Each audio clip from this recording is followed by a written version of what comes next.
Good day po sa inyong lahat. Welcome na naman po sa another episode ng ating vlog na kung saan ang topic po natin for today. So ito ay ang pagsagot natin sa katanungan ng isa na naman sa ating mga subscriber na kung saan ilang heads daw ba ang magandang panimula kapag sila ay mag-aalaga ng paitloging manok. Sasagutin ko po ito ng depende po sa budget ninyo at sa gusto ninyong kitain. Kung kayo ay naghahanap ng pagkakakitaan at medyo ang budget natin ay maliit lang, pwede kayong mag-umpisa ng 96 heads.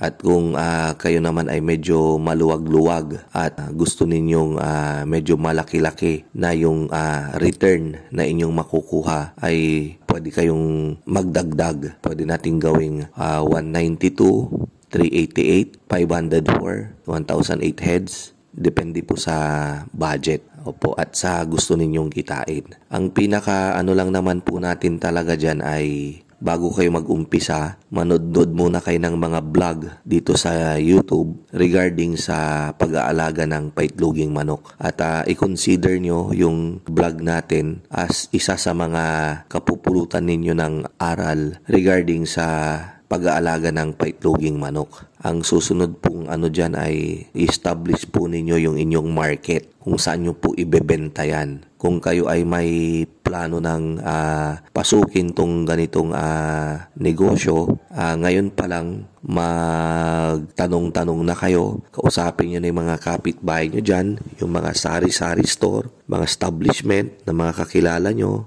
particular yung mga may restaurant, may mga bake shop na kung halimbawa ba ay meron kayong paitloging manok, ay bibili ba sila kapag sila ay binentahan ninyo ng itlog. So yung mga ganon, makikita nyo na yung mga response nila kung very positive. Siyempre sasabihin nila, oh maganda yan, magne-negosyo ka ng ganyan, sige bentahan mo kami. Kasi yung nabebenta namin sa sari-sari store namin, nakakaisang box kami weekly. So yung mga ganon din dito sa bakery namin, dito sa restaurant, dito sa Tapsilogan, dito sa bahay namin, matakaw si kuya mo ng itlog, matakaw si ate mo. So yun pong mga ganon, umpisan nyo na para if ever na andyan na yung inyong manok at nangingitlog na, hindi nyo na po problema yung pagdidisposan ninyo ng itlog.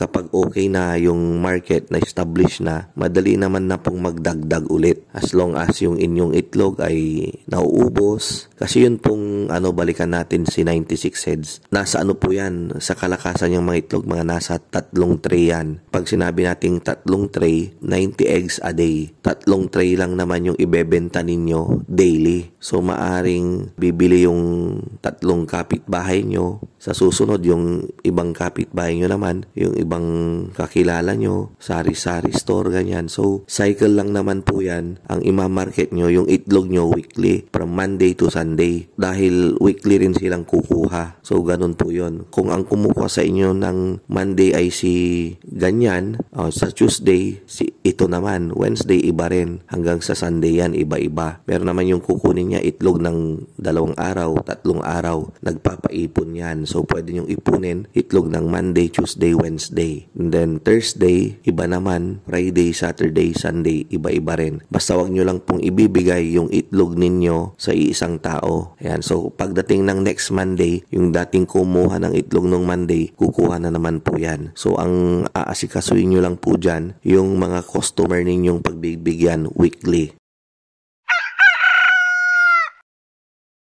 So sana nabigyan ko na naman kayo ng dagdag kaalaman regarding sa paitloging manok. Particularly ang kasagutan doon sa katanungan ng isa sa mga subscriber natin. So hanggang sa muli, marami pong salamat.